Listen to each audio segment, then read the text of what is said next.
Perfecto, pues muy buenas noches tengan todos ustedes. Es el cuarto día de nuestro curso taller y estamos trabajando un poco sobre lo que es justo los criterios de diseño, ¿no? Y evaluación para edificios del tipo de interés social, ¿no? Ya platicábamos y comentábamos justo de la importancia que tiene el diseño de estas edificaciones y a través de estos últimos días hemos visto eh, justo muchos de los criterios que son aplicables, ¿no? Es necesario, y como ya lo comentamos, ya lo vimos, que las edificaciones puedan cumplir con los requerimientos que nos da las diferentes normas aplicables, ¿no? La norma técnica complementaria, la de diseño de concreto, acero, la de mampostería, etcétera, ¿no?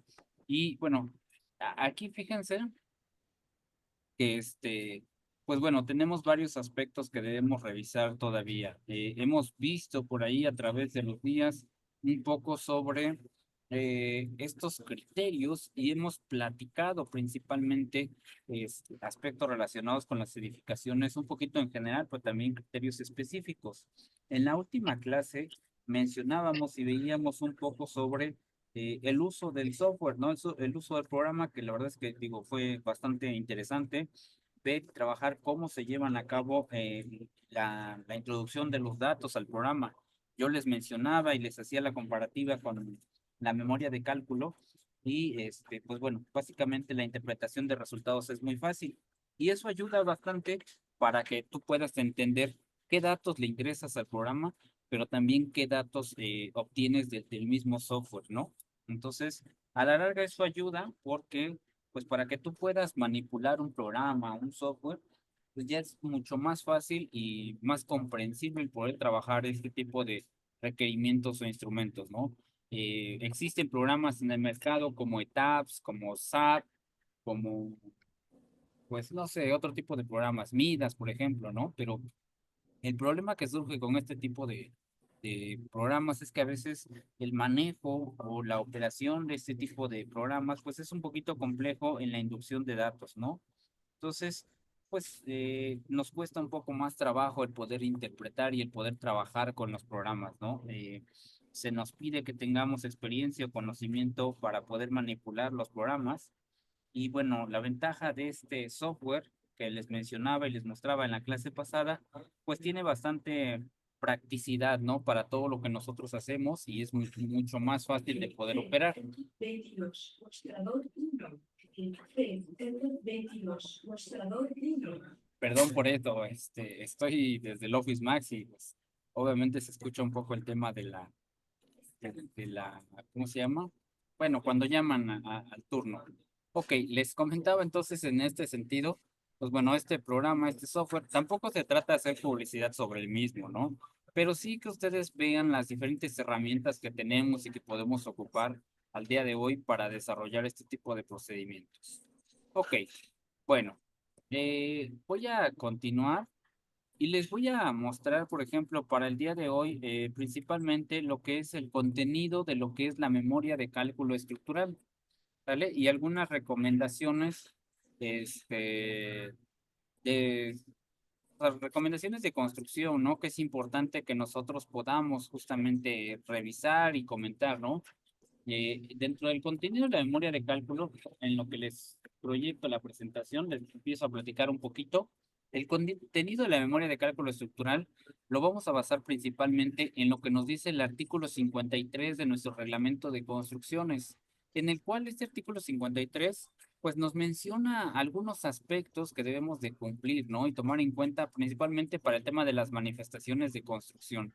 Pero estas manifestaciones de construcción, pues bueno, son instrumentos normativos que en el caso de Ciudad de México, pues nos sirven para poder llevar a cabo procedimientos, ¿no? De análisis o de diseño y cosas de este tipo. En el caso del cálculo estructural, pues bueno, les voy a, ahí está, 23, mostrador 1.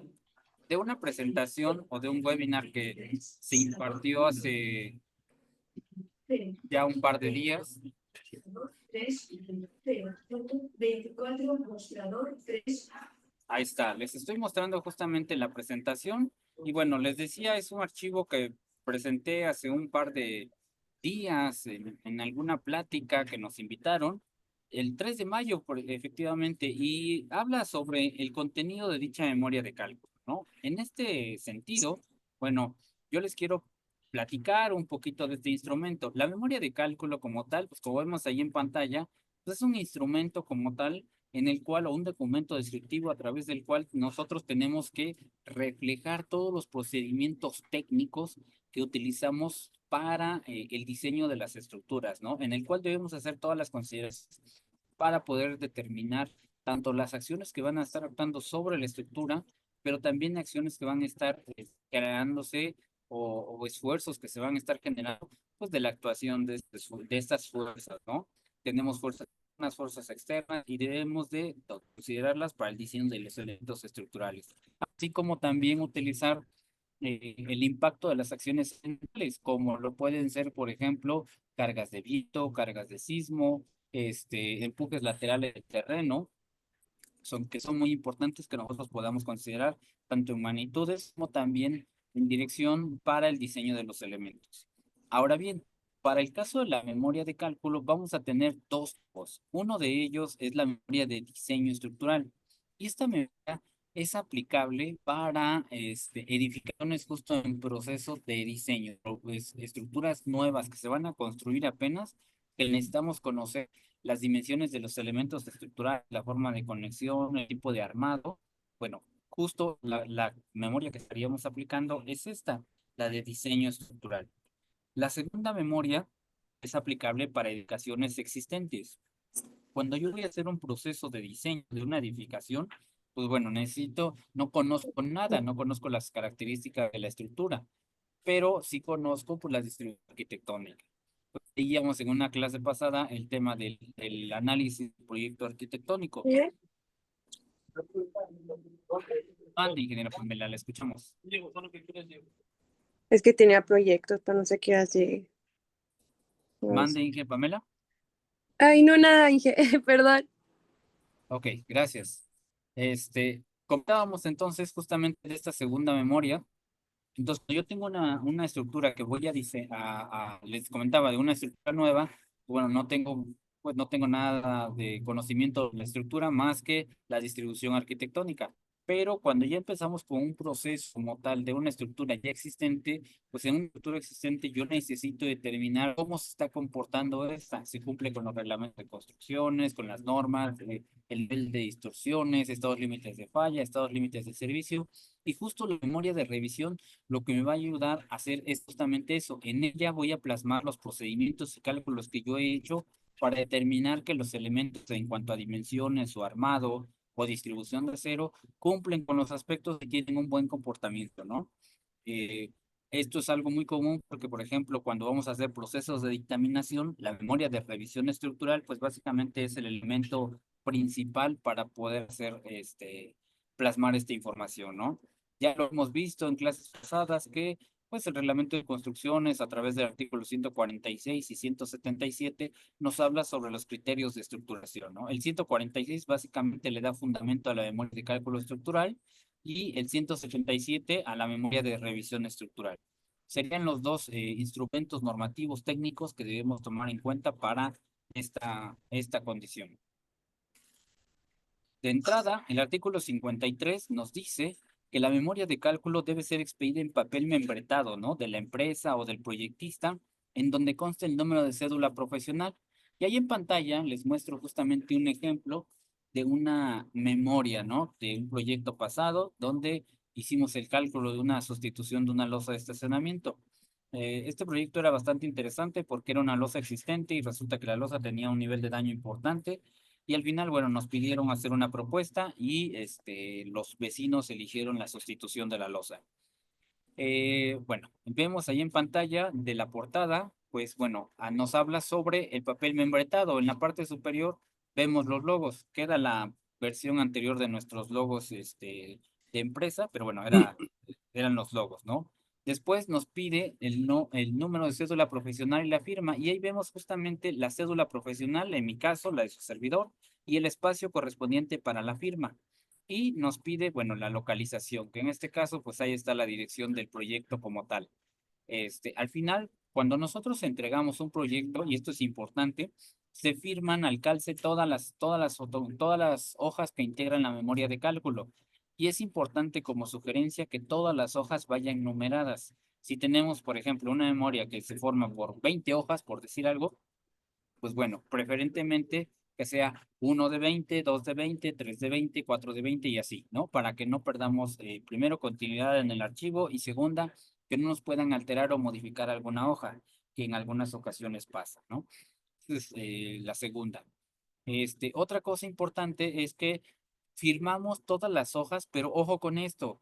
La portada, pues bueno, obviamente va al centro, va firmada, esa no hay tanto problema, pero las demás hojas, en uno de los laterales, justo aquí donde estoy señalando, se firma y preferentemente que sea la rúbrica y que esta rúbrica pueda ir encima de alguna imagen, que pueda ir encima del texto, que pueda ir encima de algo que evite que la puedan escanear y la puedan utilizar libremente, ¿no? Porque a veces pasa eso. Me ha tocado con algunos compañeros que luego su cédula profesional está siendo utilizada para respaldar algunos proyectos cuando ellos ni enterados están, ¿no? En alguna ocasión supimos de alguna persona que la mandaron a traer porque era responsable de un proyecto donde estaba en proceso de obra y había colapsado parte de la cimbra y resulta que él pues ni siquiera sabía que él estaba de responsable de esa obra, ¿no? Entonces, sí es importante cuidar nuestra cédula profesional o los que son directores responsables de obra, pues cuidar también su carnet, ¿no? Continúo. Después nos habla de que debemos cuidar también o indicar en la memoria de cálculo el número de niveles subterráneos y uso. Aquí, por ejemplo, recuerden que un proyecto de casa habitación, pues bueno, o un proyecto habitacional es especificar en la memoria de cálculo justamente eso, que es específico para casa habitación. ¿Por qué lo comento? Por lo siguiente. Ustedes también lo han vivido. En muchos proyectos donde hay casa habitación o multifamiliares, resulta que después de un tiempo los departamentos los rentan y al rato el departamento ya no es habitacional, sino ya son oficinas o ya es almacén o ya es bodega y entonces cambian las condiciones de la estructura. Entonces, sí es importante que ustedes especifiquen en la memoria de cálculo el uso para el cual fue calculada la estructura. En algunas ocasiones me ha tocado, también en alguna ocasión me tocó de un proyecto en Puebla donde me pidieron revisar una casa para una empresa constructora donde pedía una carga IVA de 350 kilogramos, ¿no? Siendo que la carga viva máxima para casa habitación son 190, pero era porque la empresa le iba a comprar y ese era su requisito, que la carga viva de diseño para su casa era de 350 y si pasaba, la compraban y si no pasaba, no la compraban. No pasó obviamente porque pues, no es la carga, al final no se concretó la compra, pero sí nos pagaron para la revisión de esa estructura. Bueno, el artículo 53 también nos marca que el contenido de la memoria de cálculo debe ser el que tenemos ahí en pantalla. Nos marca diferentes rubros, ¿no? Cargas muertas, cargas vivas, materiales, espectros, etcétera. De este contenido que vemos ahí en pantalla, primero, la definición de cargas muertas. El reglamento de construcciones nos define todas las cargas muertas como aquellas cargas que no varían considerablemente con el tiempo y que permanecen prácticamente estáticas en la estructura durante casi todo el periodo de vida útil.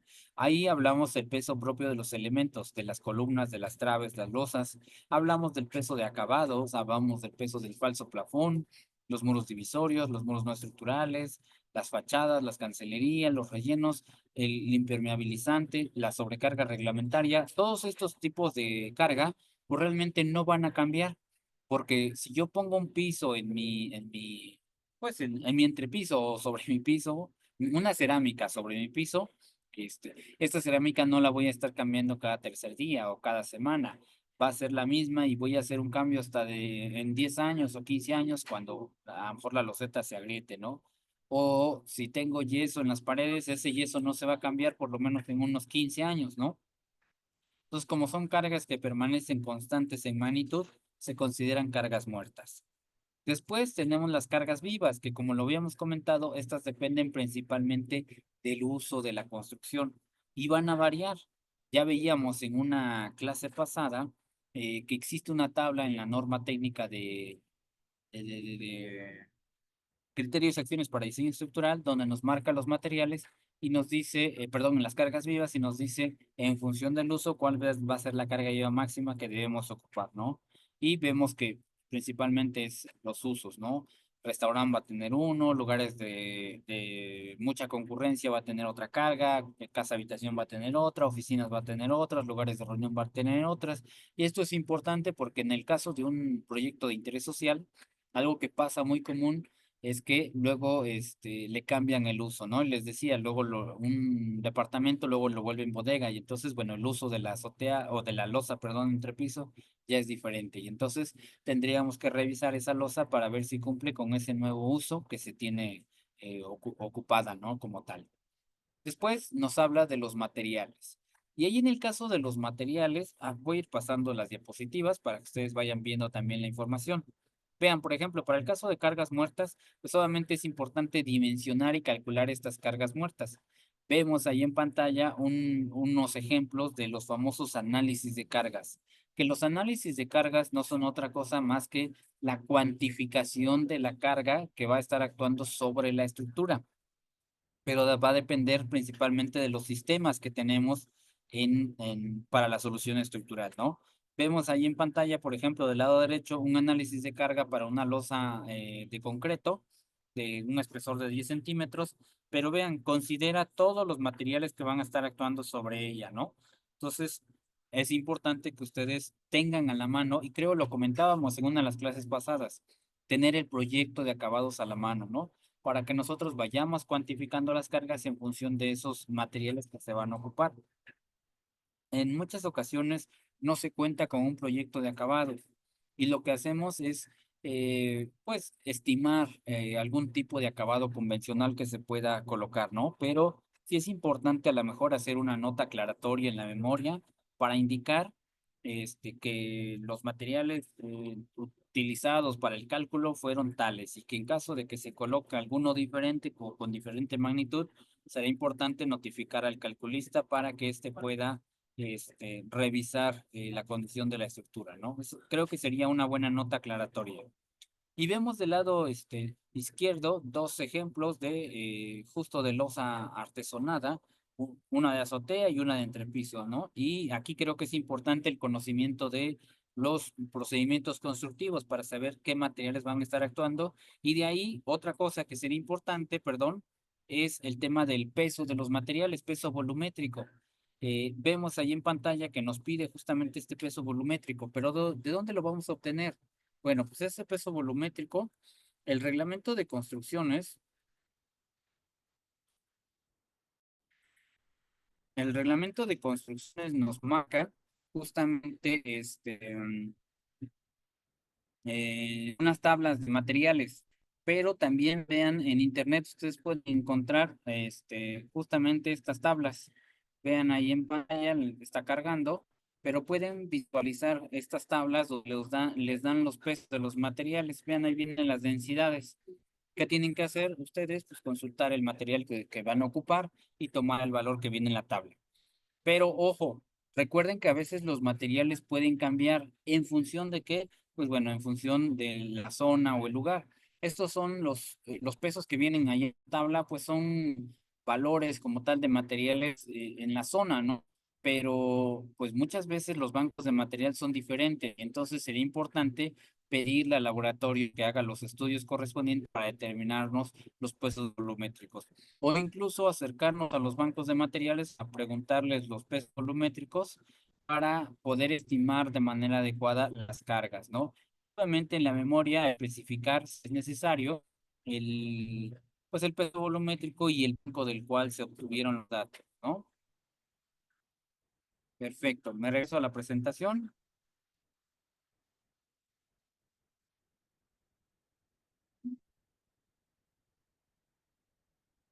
Ok, sigo.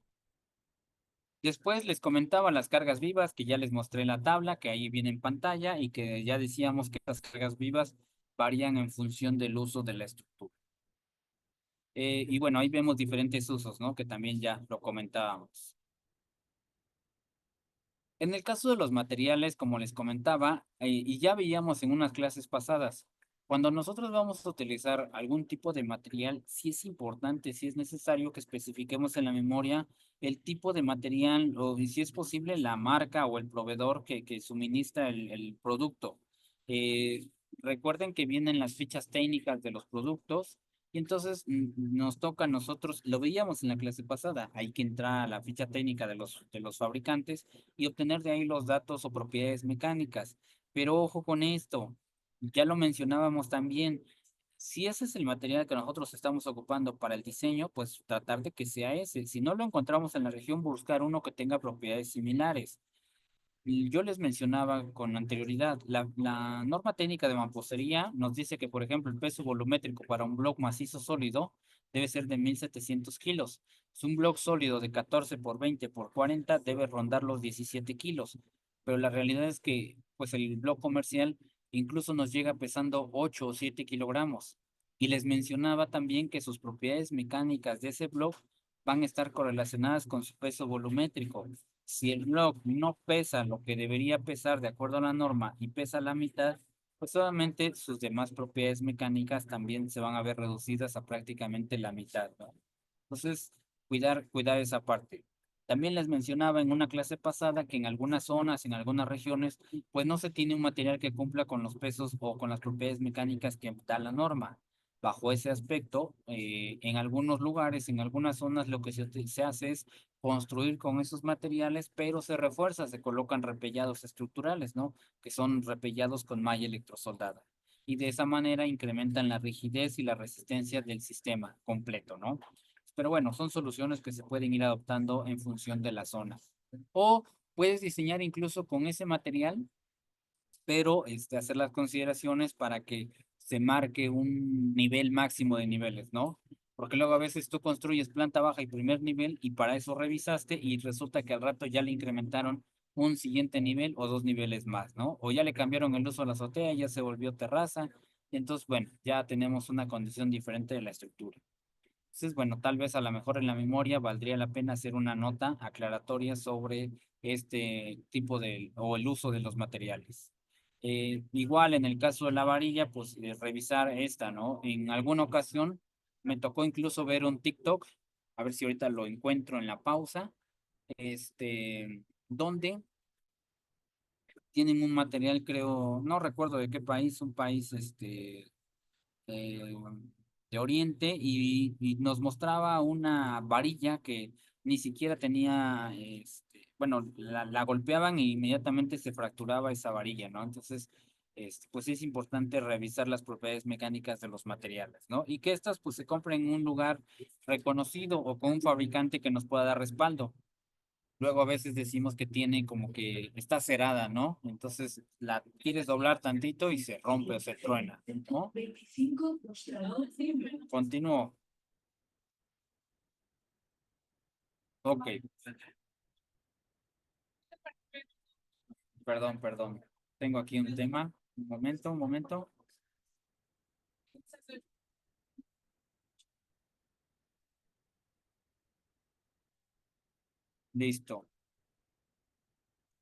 Listo, perdón. Ahí está. Ok, el siguiente es el espectro de diseño por sismo, ya lo mencionábamos anteriormente, este se obtiene directamente del SACID o del PRODISIS, dependiendo en qué zona de la República estés. Para el caso de Ciudad de México, pues es el SACID, para el caso del resto de la República Mexicana, pues es el PRODISIS, ¿no? Yo les compartí en una clase pasada la liga electrónica para poder acceder justamente a la instalación del PRODISIS. Y ahí viene justamente en pantalla lo que les comentaba, el Prótesis en línea, y viene la liga electrónica para que ustedes puedan ingresar a la página del Instituto de Energías para que puedan descargar el Prótesis, ¿no? Y lo pueden instalar. Les decía también que lo pueden trabajar en línea y eso nos permite ahorrar memoria de nuestro sistema de cómputo, ¿no? Porque a veces requerimos el estar trabajando con el software, el AutoCAD, bueno, el ETAP, por ejemplo, el AutoCAD, alguna internet y cosas así, luego saturan nuestra memoria de nuestro tipo de cómputo y luego ya no quiere procesar, ¿no? Entonces, para este tipo de procesamiento, pues requerimos un equipo con un procesamiento alto de datos, ¿no? Asimismo, también si revisamos la norma técnica complementaria de diseño por sismo, nos muestra la metodología para poder generar estos espectros de diseño sísmico y nos da diferentes recomendaciones para poder hacer los diseños, ¿no? Por ejemplo, para el caso de la mampostería, podemos empezar por trabajar análisis simplificados, que para estructuras regulares es perfectamente aplicable y es perfectamente válido. En 2004 se tenía mucho el uso de este análisis simplificado para mampostería, pero resulta que mucha gente, muchos calculistas, pues optaron por utilizar de manera indiscriminada justamente el método pues claro que sí, podría ser la imagen, claro que sí,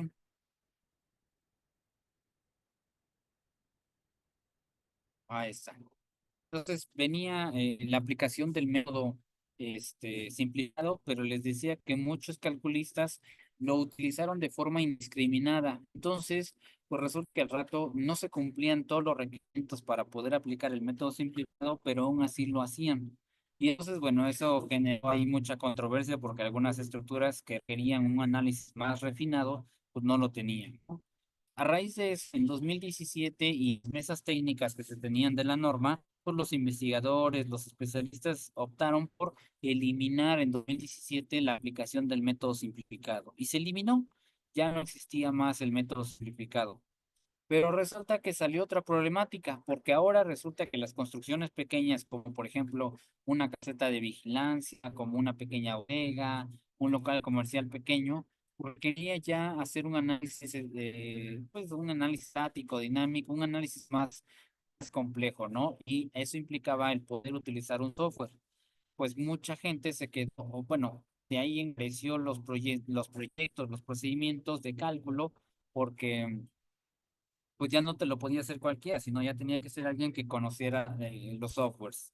A raíz de eso y de muchas otras cuestiones, en 2023, en estas mesas de trabajo, pues se considera nuevamente integrar a la norma técnica de mampostería el método simplificado. Y así es como otra vez en 2023 se retoma el método simplificado. Que bueno, el método simplificado al día de hoy se sigue ocupando, pero trae muchas restricciones.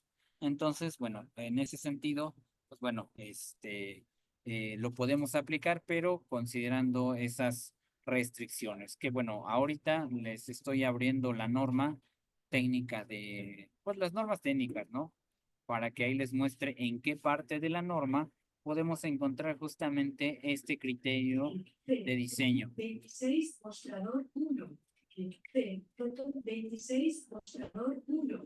En el capítulo, vean, aquí está el 9, el 10, el 11 y aquí está, análisis y diseño de construcción de estructuras tipo 2.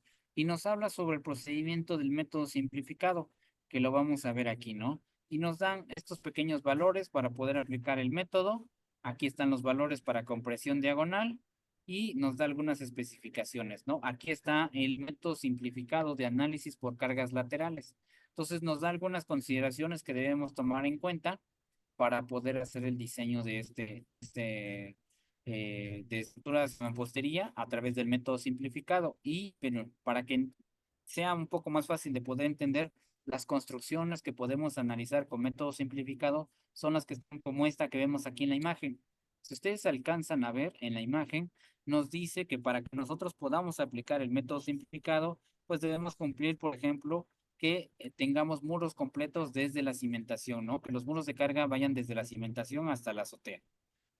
Después que tengamos una distribución uniforme de muros en ambas direcciones, porque como ya comentábamos en una clase pasada, los muros en este tipo de construcciones son los que nos ayudan a resistir las cargas laterales.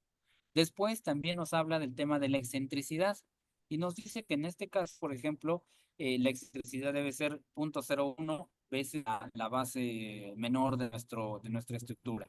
Y nos da algunas relaciones de aspecto que miren, y cuando nosotros cumplimos con estas relaciones y con estas condiciones, el tema de la excentricidad es perfectamente cumplible, ¿no? Entonces, bueno, revisar esa condición. También nos dice que debemos tener muros perimetrales que la sumatoria de ellos sobrepase la longitud, la mitad de la longitud de la base.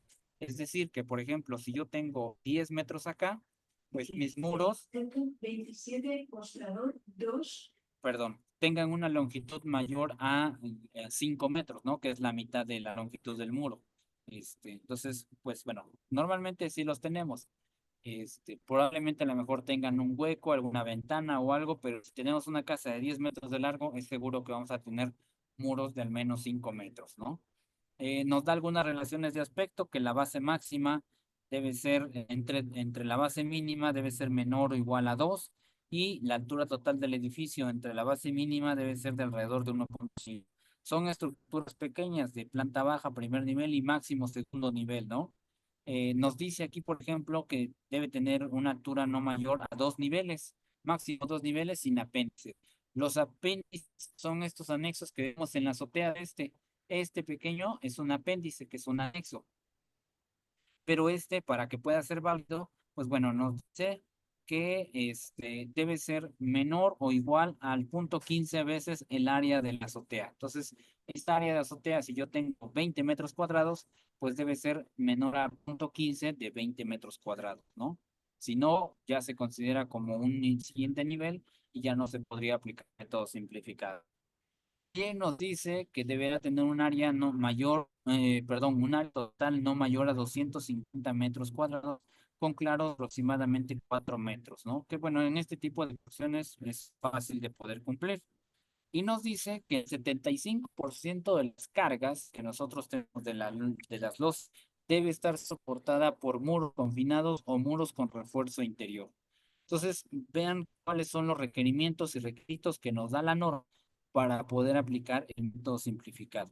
Si no cumplimos con estos requisitos, lo podemos hacer el diseño de una casa habitación y pues bueno, es válido poderlo hacer con este tipo de procedimientos.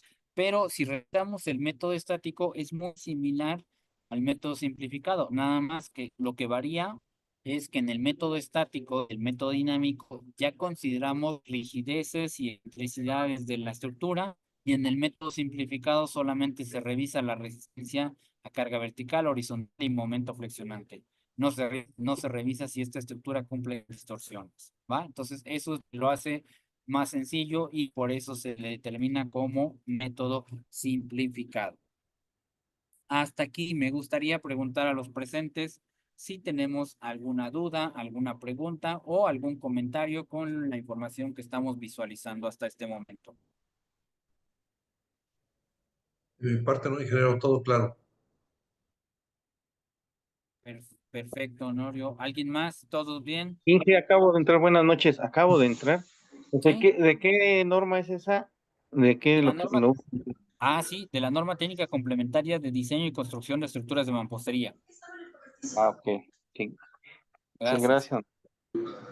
Dice Sí, Iracema, todo claro, Daniel, todo claro, perfecto, Daniel. yo sí tengo una duda, profe. Adelante, Marco. Sí. Con respecto a las escaleras, ¿qué recomendaciones nos puede dar? Porque muchas veces yo he visto que las escaleras rompen los muros para poder poner la losa y veo que se debilita el muro. Y no veo como que algún aspecto en la norma técnica que nos diga o que nos oriente hacia el tema de las escaleras. Ok, tema interesante. Qué bueno que lo preguntan. Un momento.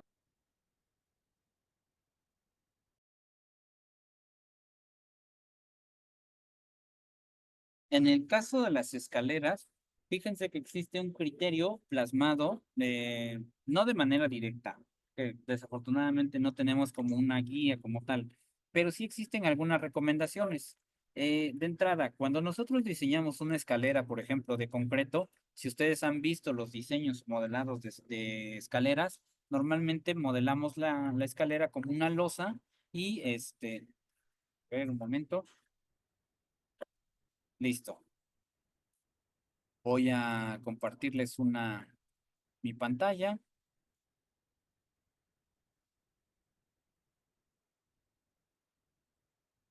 A ver, un momento, otra vez. Aquí está, les estoy compartiendo una pizarra. Por favor, nada más indíquenme si la están visualizando, si está cargando.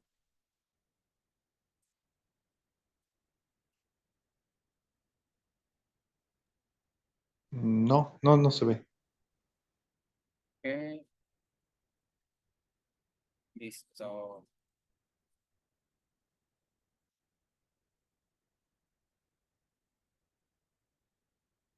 A ver.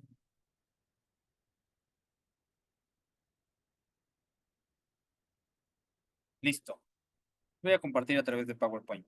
Cuando nosotros diseñamos, por ejemplo, una esfera, pues voy a subir el desorden.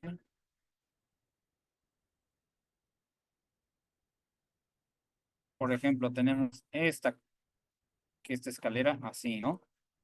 Entonces diseñamos aquí con un apoyo simple, un apoyo móvil, ¿sí? Y esta es nuestra escalera, es una rampa, sale, perfecto. Aquí vienen los escalones y aquí viene la carga. El problema que tenemos es que empotramos a los muros. ¿Y qué hacemos? Este es el muro y ranuramos el muro para poder meter la escalera, ¿no? Así, no, así queda nuestro muro para poder meter la escalera.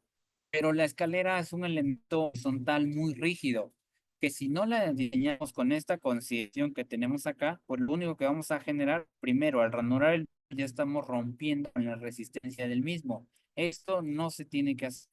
Si tú desde tu planteamiento original estás considerando que solamente la escalera va a tener dos apoyos, pues bueno, así tendrías que diseñarla, no de otra forma. Otra cosa, a ver, déjame ver, ta, ta, ta, ta, ta. Otra cosa es que, déjenme ver si puedo borrar. Otra cosa es que, por ejemplo, cuando nosotros diseñamos una escalera, también consideramos lo siguiente.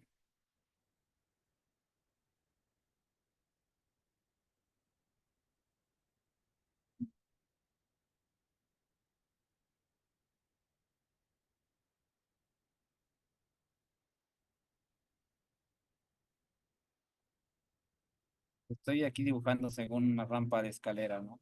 Perdón, ahí mi dibujo todo chueco. Listo.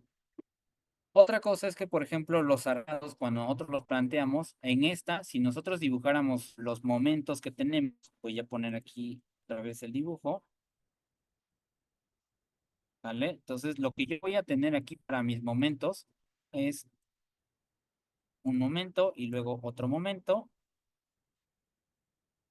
y luego otro momento, ¿no?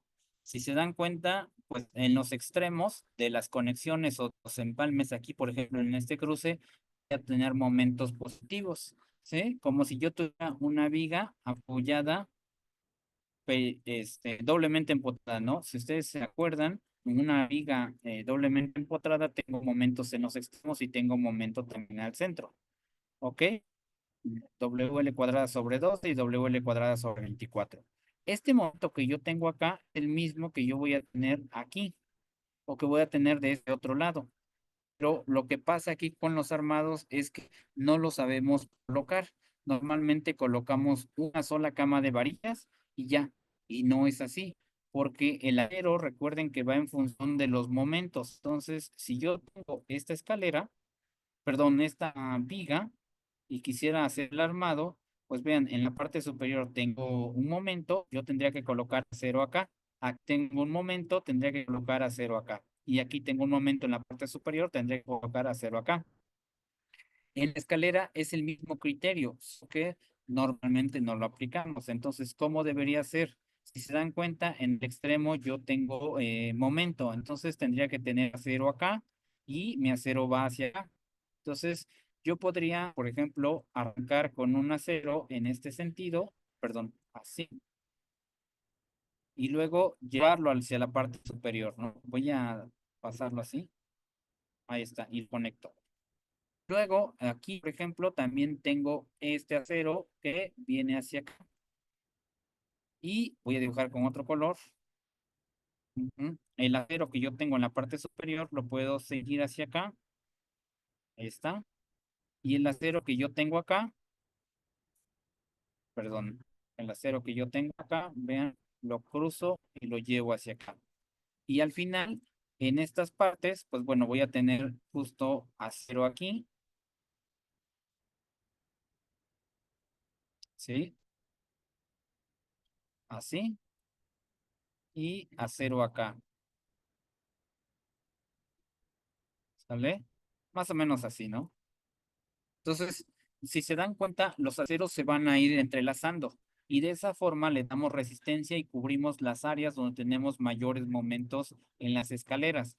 Pero, pues bueno, en la realidad es que nunca se hace así. Normalmente se mete una sola cama de varillas y metemos varilla, varilla, varilla, varilla, varilla, varilla, varilla, varilla, varilla, ya. Y entonces en la parte superior no tenemos momentos. Y entonces cuando la persona va caminando, pues bueno, luego a veces sentimos que vibra la escalera, pero eso se debe primero por el mal armado y segundo por la falta de rigidez de sección en la escalera, ¿no? Entonces, sí es importante revisar la misma para este tipo de condiciones y revisar la escalera para el tema de la vibración y diseñar con una carga IVA de 350 que sería para pasillos, ¿no? Básicamente sería eso.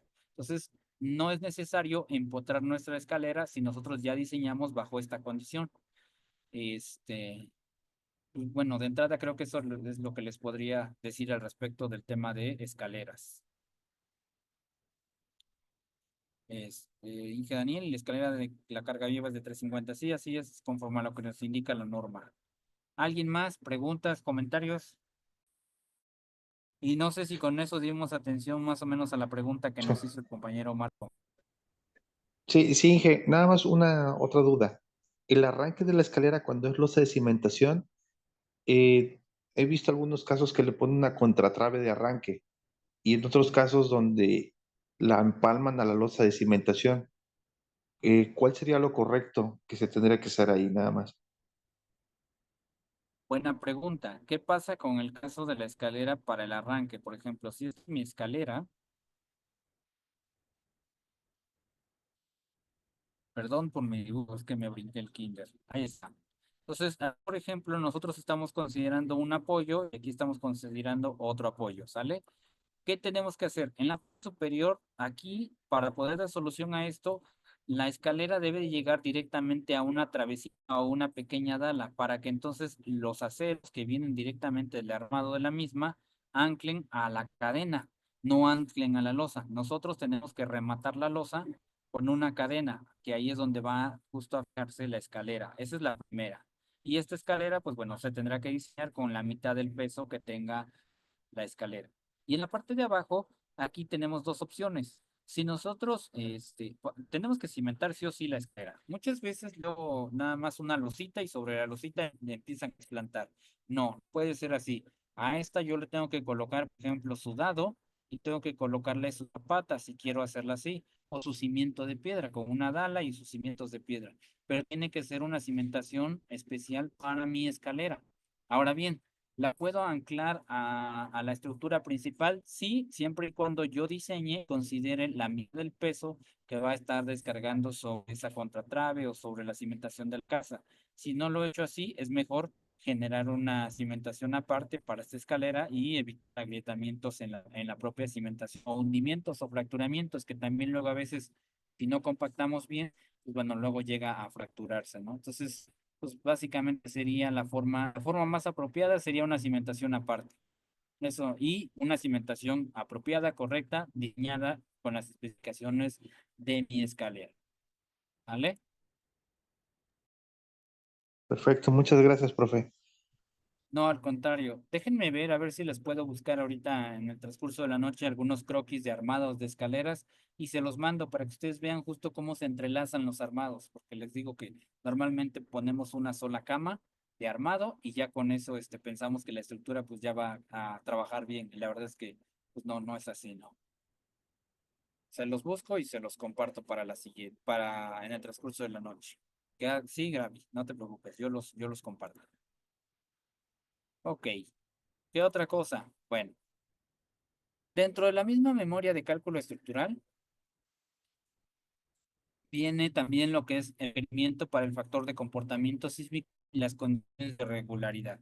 En este sentido, yo les comentaba en una clase pasada que cuando nosotros diseñamos, las condiciones de regularidad nos obligan a que la estructura sea justo regular, ¿no? Entre más cuadrada sea, es mejor porque va a tener mejor comportamiento. Y nuestro factor de comportamiento sísmico, pues cuando más regular sea, va a poder ser más adecuado, ¿no? Y vamos, no tenemos que tener tanta restricción en el diseño. Cuando la estructura tiene un factor de comportamiento muy pequeño, pues lo que nos va a obligar es que la estructura sea muy rígida y eso encarece la construcción, ¿no? Entonces, de ahí viene el tema que siempre se ha discutido entre ingenieros, entre arquitectos, de la regularidad de las edificaciones. Luego dicen, es que el ingeniero solo quiere hacer cajas de zapatos. Pues sí y no. Lo que pasa es que buscamos el tema de la regularidad, ¿no? De hecho, yo les comenté que en alguna plática, en alguna reunión que se tuvo con el doctor Renato Berrón del instituto, mencionaba que se está platicando ahí ya con algunas facultades de ingeniería, de arquitectura, para que se pueda presentar esta nueva materia que sea arquitectura sismorresistente, ¿no? Que justo no tiene la intención de enseñar a los estudiantes a diseñar estructuras este, para las edificaciones, sino la intención que tiene es conciencia en los jóvenes de los nuevos diseños que se están planteando, porque ya, por ejemplo, ahí vemos ese en pantalla, ahí si se alcanza a ver, no lo hago un poquito más grande, edificio que vemos ahí, Skill Village, y vean cómo está la configuración arquitectónica del edificio. La verdad es que la solución estructural se vuelve compleja. No digo que no se pueda hacer, sí se puede, pero es muy complicado. Los árabes el día de hoy nos han enseñado que en esta vida todo se puede hacer, ¿no? Que la única limitante es el dinero. Pero la verdad es que, pues en una ciudad como México, donde tenemos una alta sismicidad, es tan recomendable construir de forma irregular, ¿no? Bueno. Seguimos. Después, dentro de la misma memoria de cálculo, nos va a pedir el tema de el modelo estructural. Y ahí, por ejemplo, pues dentro de la memoria de cálculo es importante que nosotros podamos describir la metodología que estamos empleando para poder hacer el modelado, ¿no? Cómo vamos a modelar cada uno de los elementos estructurales? ¿Cómo modelamos, por ejemplo, los muros, las losas? Y habrá que analizar, por ejemplo, si es una memoria de cálculo para revisión, pues también nos pide, por ejemplo, factores de agrietamiento, ¿no?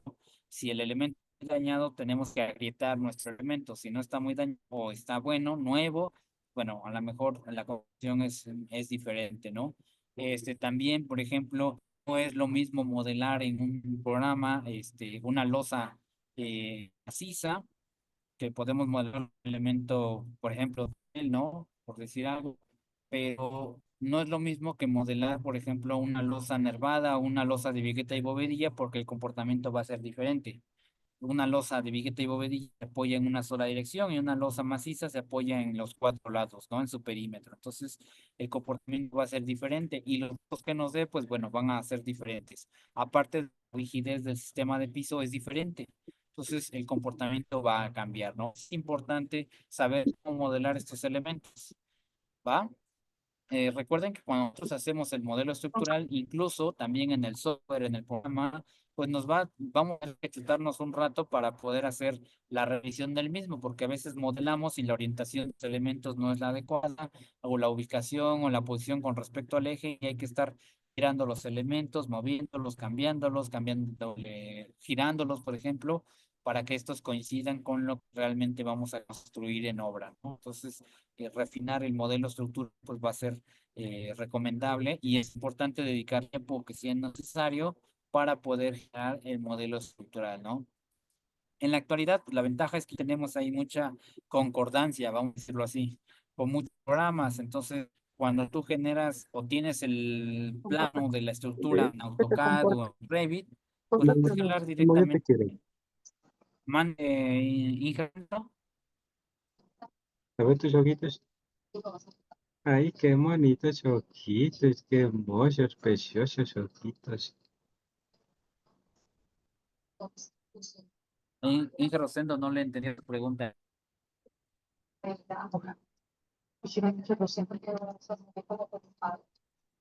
No, creo que están en la conversación.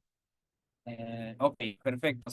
Entonces les decía pues sí, es importante ver cómo vamos a modelar los eventos estructurales en cada uno de los software, porque también, les decía de la concordancia, que por ejemplo, si ya tienes el modelo en Revit o en AutoCAD, pues lo conviertes a un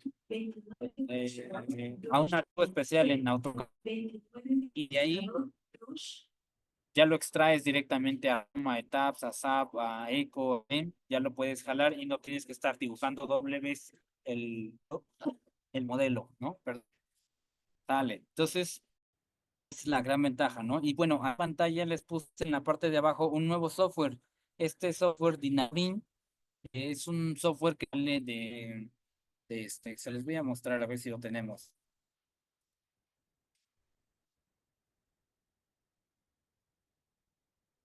Del personal del Instituto de Ingeniería de la UNAM, de algunos, incluso de algunos alumnos. Y la verdad es que es un software nuevo, pero los costos de este programa también son muy accesibles y este te modela en dos dimensiones, ¿no? Yo les por ahí te hace modelos matemáticos, te hace interfaz y otras cosas y la verdad es que es bastante económico, ¿no? A ver, déjenme ver si lo tengo. Vean la capacidad del software, ahí lo están viendo. Y déjenme ver, a ver si puedo ver los costos. Un momento.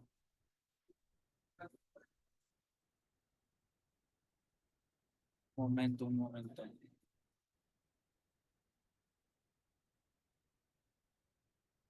Ah, ok, ya. Lo tengo aquí, lo voy a pasar al WhatsApp para que lo puedan ver. A ver si lo puedo abrir acá. Ah, no tengo. Ok.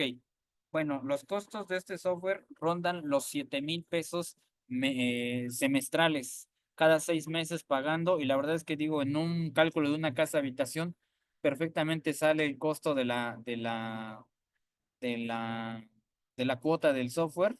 La licencia de 6 meses, ¿no? Entonces, vean el alcance que tiene este software. También me gustó, es mexicano, y es de unos alumnos, creo que egresaron de la UNAM, ¿no? Entonces, también está interesante este software, te modela en 2 dimensiones y en 3 dimensiones, concreto, acero y mampostería, ¿no? Y vean, la verdad es que también está bastante interesante. Y le digo 12,000 pesos al mes por la licencia, perdón, 12,000 pesos al año por este software, la verdad es que lo veo bastante razonable.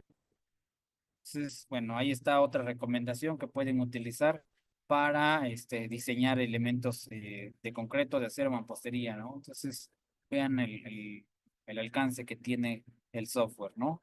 Digo, nada más es como para mostrar las diferentes herramientas que ustedes pueden encontrar. No se trata de publicidad, pero sí que ustedes vean el alcance que podemos tener.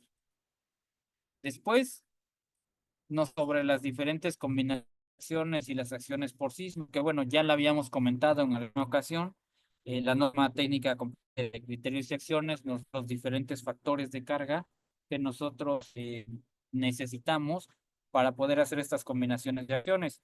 Y básicamente lo que se trata es encontrar una combinación, la combinación más desfavorable, en la cual se genere el mayor esfuerzo en la estructura. La combinación más desfavorable es la que utilizamos para el diseño de los elementos estructurales.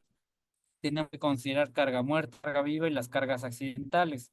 Por ejemplo, en el caso del sismo, consideramos, bueno, carga muerta, carga viva, la carga del sismo actuando en una dirección y en el otro sentido consideramos el 30% de la carga en la otra dirección, ¿no? Y con sus diferentes factores de carga, por ejemplo, 1.3 y 1.5, 1.3 para cargas permanentes y 1.5 para cargas variables, o 1.5 y 1.7 para estructuras del grupo A, ¿no? Entonces, estos factores cambiaron porque si ustedes recuerdan, en 2004 el factor de carga que se utilizaba era 1.4, tanto para carga viva como para carga muerta. Pero bueno, algunos estudios que se han hecho, pues los investigadores han determinado que esos factores, aunque adecuados, no eran los más precisos para cuantificar el efecto de las cargas que estaban actuando, ¿no? Entonces, de ahí viene esta toma de decisión de cambiar estos factores, ¿no? La verdad es que hemos avanzado bastante en el tema de investigación y las estructuras, pues ahora tienen un mejor comportamiento. Eh, Vemos ahí en pantalla, ejemplo, el estudio de mecánica de suelos. que bueno, no se llama, o más bien la normatividad ya no lo maneja como mecánica de suelos, sino lo maneja como informe geotécnico. ¿Y esto por qué? Porque el informe es más completo, más complejo, de mayor información y nos pide hacer un análisis un poco más complejo, ¿no? Vemos ahí en pantalla, del lado derecho, de acuerdo al capítulo 11 de la norma de cimentación, el contenido de este informe geotécnico y nos da 8 puntos con sus diferentes referencias, ¿no? Y bueno, aquí yo les pediría que, por ejemplo, cada vez que vayamos a diseñar un edificio de interés social, solicitemos los estudios de mecánica de suelos.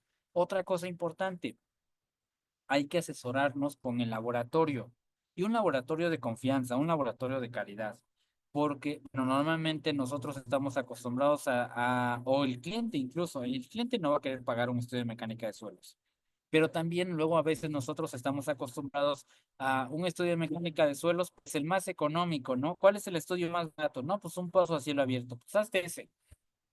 Oye, pero requerimos 2 muestreos. Ah, pues te haces 2, ¿no? Y ya con eso. Pero resulta que pues que no siempre es así, ¿no? Que a veces por el tipo de proyecto, pues requieres un alcance un poco mayor. Y ese alcance mayor lo vas a tener con pruebas un poco más específicas, ¿no? Incluso un efecto, un estudio de penetración estándar nos puede dar un poco de mayor información para cálculo de asentamientos diferidos, ¿no? A corto, a mediano y a largo plazo. Entonces, sí es importante eso porque pues, el laboratorio nos asesora y nos dice, oye, ¿sabes qué? En función de tu proyecto, pues, yo te recomendaría que hicieras tantos muestreos, tantas pruebas de tal tipo. Y bueno, al final, quien lo va a pagar no eres tú, sino quien lo va a pagar es el cliente, ¿no? Y sé que a veces los clientes se espantan o no quieren pagar los estudios, pero es importante hacer conciencia con ellos sobre la importancia que tiene. O sea, puedes hacer un buen diseño estructural, pero si no tienes bien considerado el terreno, cómo está, pues al rato puedes tener problemas de asentamientos, ¿no? O incluso si no consideraste sistemas de protección a colindancias, al rato tus vecinos van a empezar a tener asentamientos y pues ¿quién es el culpable? Pues tú, ¿no? Y vas a ser acreedor a una demanda que al rato no vas a poder cubrir, ¿no? Entonces, en ese sentido, pues a veces vale la pena invertirle un poquito previo a este tipo de proyecto o a este tipo de estudios. Y yo les comentaba en una clase pasada a unos compañeros en un curso, es importante que consideren que a veces en el caso de la Ciudad de México los suelos son cambiantes. Si tú haces un estudio de mecánica de suelos en febrero, vas a encontrar, por ejemplo, el nivel freático a, no sé, a 3 metros de profundidad. Pero si el estudio de mecánica de suelos lo haces en no sé, en junio, julio, que son las épocas de lluvia, el nivel freático lo vas a encontrar a 1 metro de profundidad. Entonces las características o propiedades del suelo son diferentes, pero eso se debe justo a esta condición de que el suelo es cambiante, ¿no? Para el caso de Ciudad de México. Y eso pasa también para otro tipo de suelos. Entonces la recomendación aquí sería, pues, hacer los estudios correspondientes en función del tipo de proyecto, los que así se requieran, ¿no? ¿Qué otra cosa importante sería en el tipo de estudios de mecánica de suelos? Pues también, por ejemplo, lo que les comentaba, de hacer las revisiones por asentamientos a corto, a mediano y a largo plazo. Este, en este aspecto, el suelo de la Ciudad de México, ya lo hemos visto, ya lo hemos comentado, pues luego a veces en algunas zonas, la zona lacustre es muy susceptible de sufrir asentamientos o hundimientos diferenciales.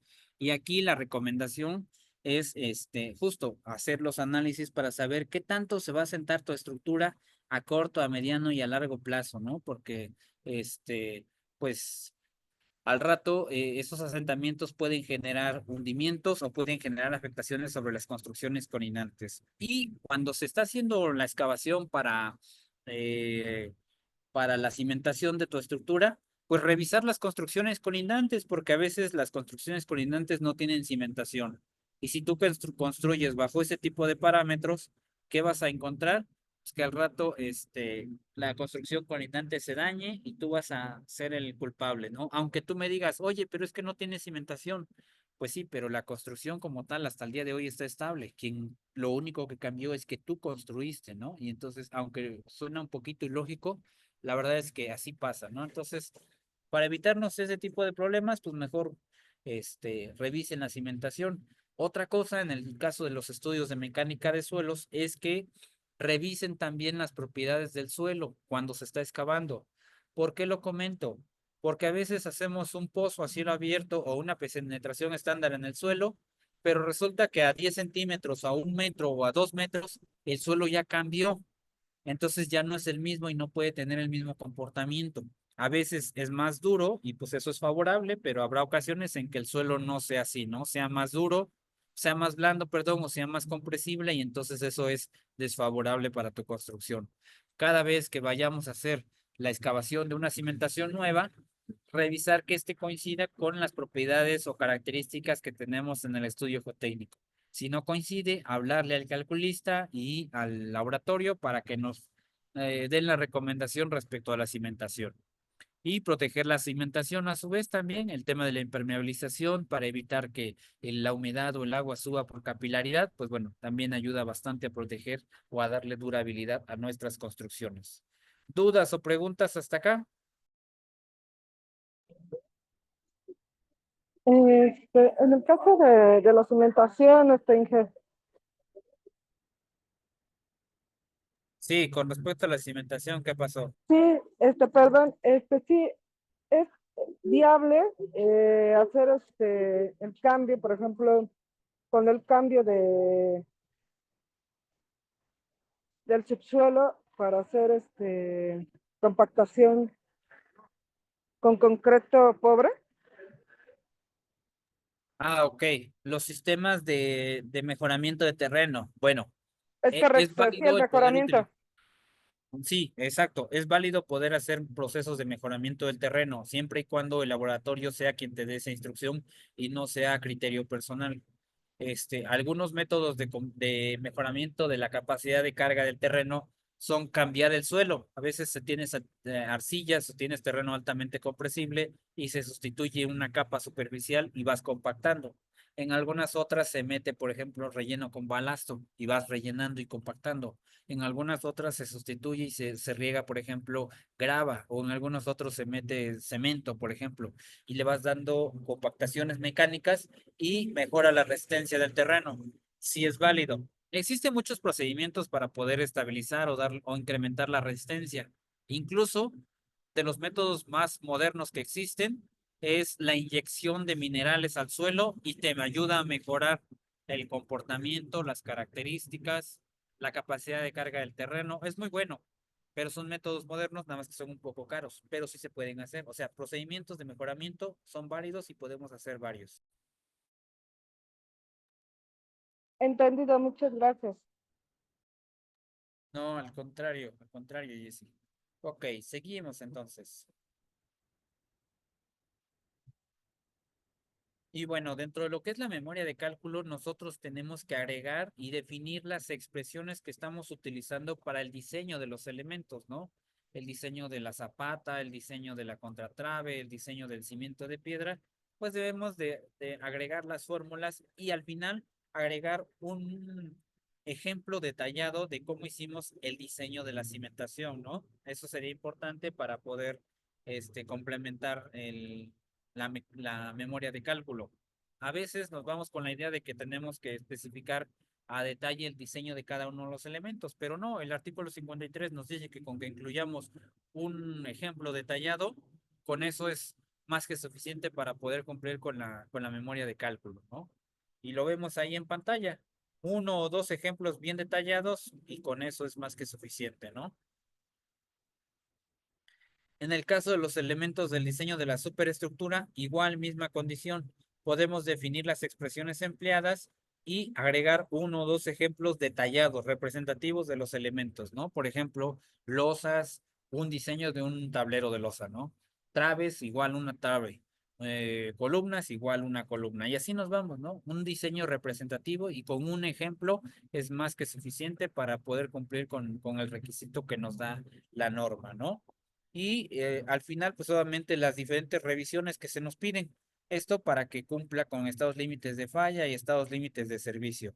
Hablamos de vibraciones, agrietamientos, deformación, los diferentes estados límites de falla y de servicio, ¿no?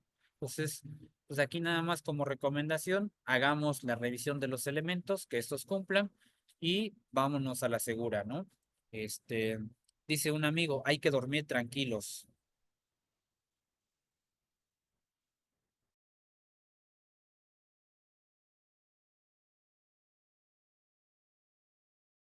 Después tenemos el diseño de conexiones y esto es principalmente aplicable a estructuras de acero. Denme un segundito. Esto es principalmente aplicable para estructuras de acero, ¿no? Aquí es importante que revisemos el diseño de las conexiones o hagamos el diseño de las conexiones en función de la zona o el lugar donde vamos a construir. Porque luego a veces diseñamos conexiones, pero que no son adecuadas para zonas de alta sismicidad, o no son sismoresistentes. Conexiones a tope no son tan adecuadas para diseñarlas en zonas como Ciudad de México. En zonas de baja sismicidad, pues bueno, serían aceptables, ¿no? Pero del caso de Ciudad de México, no. Ahí sí es importante diseñar conexiones que sean aceptables y eviten la formación de rótulas plásticas. Entonces, bueno, otra vez, depende ahí del criterio de cada estructurista o de cada calculista, pero sí considerar esto. Adelante, Honorio. Sí, ingeniero, disculpe, ¿podemos pasar a la diapositiva anterior? Aquí donde dice cuantía, es del 1 al 9%, o sea, columna 35 por 25, y es el número del diámetro de 12. La cuantía es igual del 1 al 9%. Más que nada porque está escrito con... Para la imagen, usted Sí, comenta de para la la imagen. imagen. Ok. Bueno, recuerden que los diagramas que se generan están en función, sí, pero de algunos requisitos específicos. Este ejemplo que yo les puse ahí en pantalla, hasta donde yo recuerdo, no corresponde al caso de la normativa mexicana. Se los pongo nada más como imagen de referencia, no es específica que cumpla con la norma de Ciudad de México, la 2023. Sí, exacto, ¿verdad? Por sí, porque esa no es la norma, ¿verdad? Mande, perdón, no escuché. Sí, esa no es la norma, la cuantía del 1 al 9%. No, Eso así no. es, no, no es la norma. Ok, gracias. No, al contrario.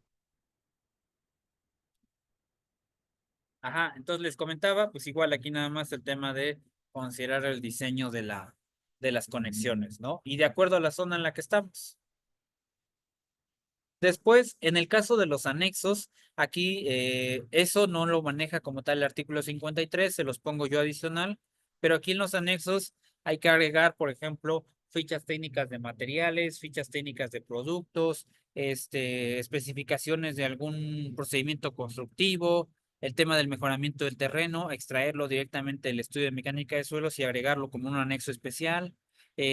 Por ejemplo, la protección de la cimentación. Recuerden que debemos de proteger la cimentación para efectos de capilaridad y para impermeabilización para evitar, por ejemplo, la oxidación del acero de refuerzo, cuidar los recubrimientos, cosas de ese tipo. Pues aquí sería importante que en los anexos podamos colocar toda esta información adicional, que la verdad es que ayuda bastante, ¿no?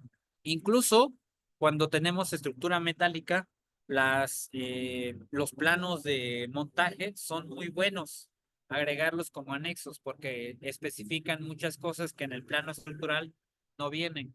O incluso, digo, por ejemplo, en nuestro caso, cuando nosotros hacemos una memoria de cálculo, incluimos la parte de recomendaciones de construcción. ¿Por qué? Bueno, eso viene incluso en la norma técnica de cimentaciones, lo voy a mostrar.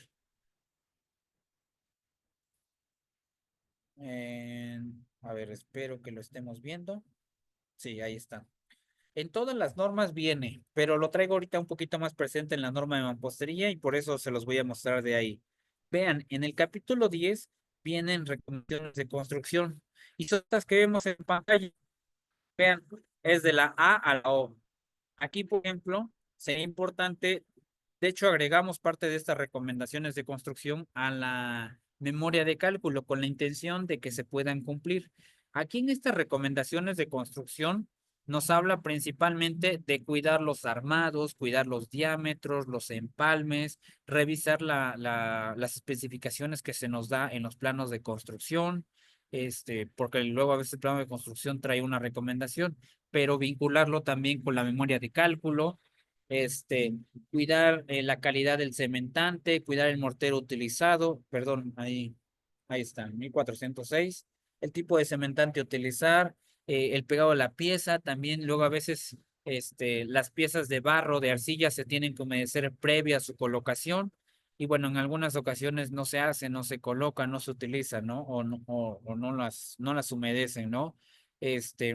Bueno, el tema de los mezclados también es importante. Si estamos trabajando en una zona donde hace mucho calor, pues bueno, cuidar también el tema de aditivos para reducir o retardar el proceso de fraguado del concreto, o si estamos en una zona muy, muy fría, bueno, también cuidar los procedimientos para el fraguado del concreto o el agrietamiento del mismo, enfriamiento, o si tenemos no sé, unas dimensiones de elemento muy pequeñas y que a lo mejor el concreto convencional no va a bajar, pues a lo mejor utilizar o un agregado más delgado, por ejemplo, para castillos interiores se utiliza un agregado máximo de 10 milímetros, es decir, 1 centímetro, ¿no? O incluso agregar aditivos para mejorar la fluidez de este mortero, ¿no? También esa es otra cosa que se puede hacer, ¿no? También nos habla de cuidar mucho la calidad de la pieza. La norma C404, la NMX, nos da las recomendaciones principales para el uso de la pieza, ¿no? Que debemos cumplir, aparte de las recomendaciones que vienen en la norma de mampostería. Entonces, pues aquí yo le sugeriría pegarse a lo que dice la norma, revisar qué nos dice la norma C404, que está en el inciso 1, y ver que ésta cumpla con las propiedades mecánicas que se nos dan tanto en la memoria como en el plano. Les comentaba el tema de cuidar justamente las recomendaciones en cuanto a los armados, en cuanto a las varillas, el diámetro, la longitud, el módulo de elasticidad, el módulo de la rigidez, el módulo de corte para las piezas. Bueno, igual revisar que esto se cumpla conforme a la pieza que nosotros tenemos planteada utilizar, ¿no? En el caso de que la pieza no cumpla con estas características, pues regresarla, rechazarla o sustituirla. Muestreos, tomen en cuenta que todas las edificaciones se tienen que muestrear. Tal vez a lo mejor el muestreo sea mucho menor en un edificio habitacional o de interés social, que para un edificio residencial de 15, 20 niveles, ¿no? Pero al final se tiene que monitorear, ¿no? Entonces, será importante, por ejemplo, si vamos a utilizar estructura metálica, cuidar mucho la calidad en la soldadura. Luego a veces traemos a cada persona que quiere soldar y luego ni soldadores son, algunos son balconeros, ¿no? Y se quieren dar de alta. Entonces, ahí como sugerencia, pues al residente de obra, cada vez que va a ingresar una nueva persona, pues hacerle unas pruebas sencillas. No te voy a pedir que tengas tu certificación, pero si me dices que eres soldador, compruébame que eres soldador, ¿no?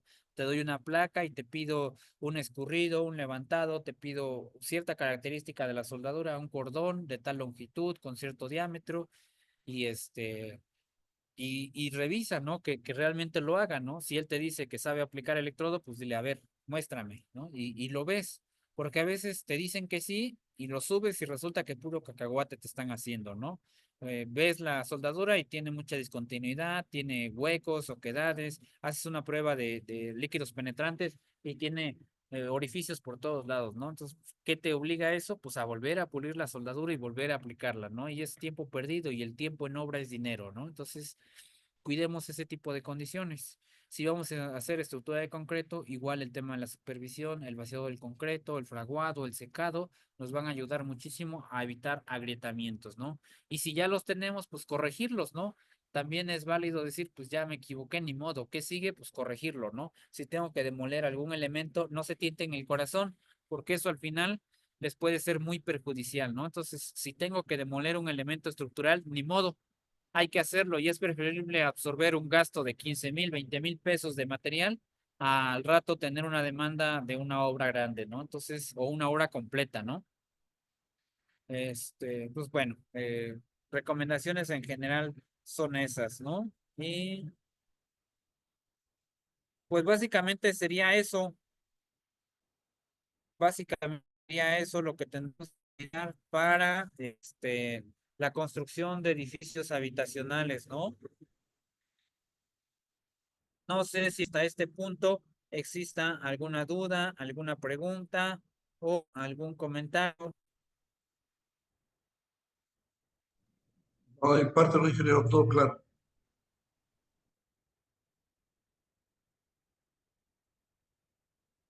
Mande, Inge, no lo alcancé a escuchar. De mi parte, no, todo claro.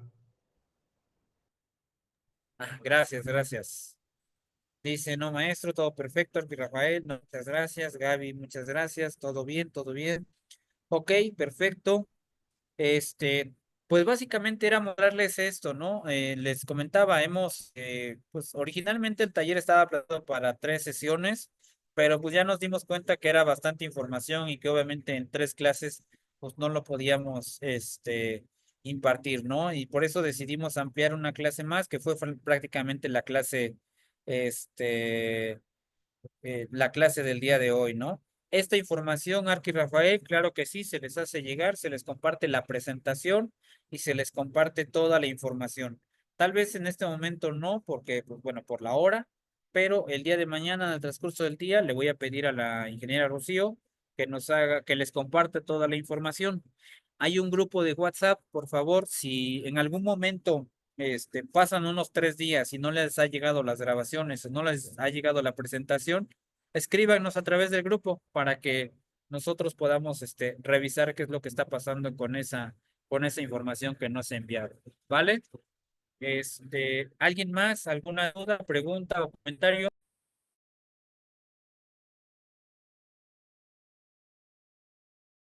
¿No? Ok, va. Pues entonces, nada más comentarles.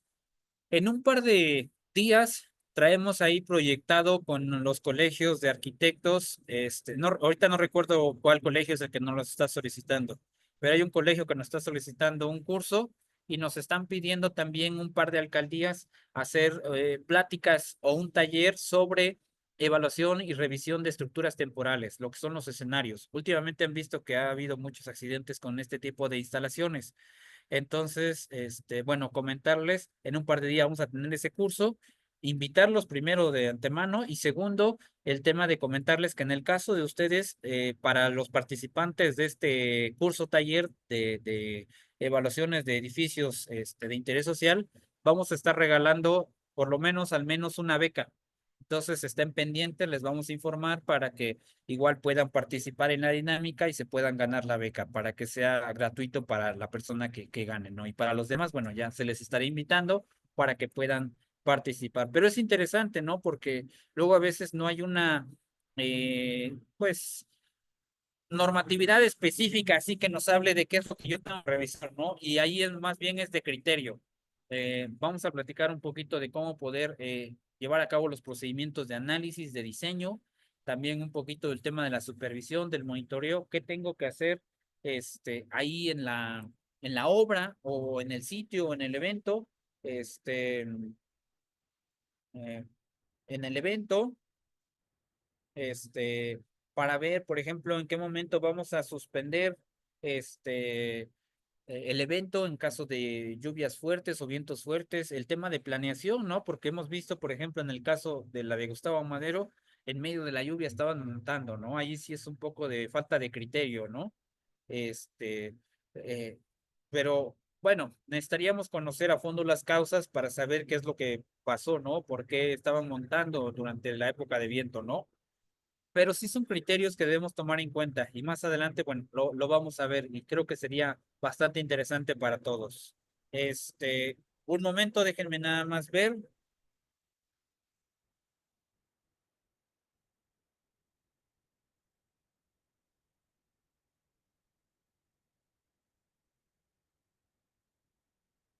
Ajá.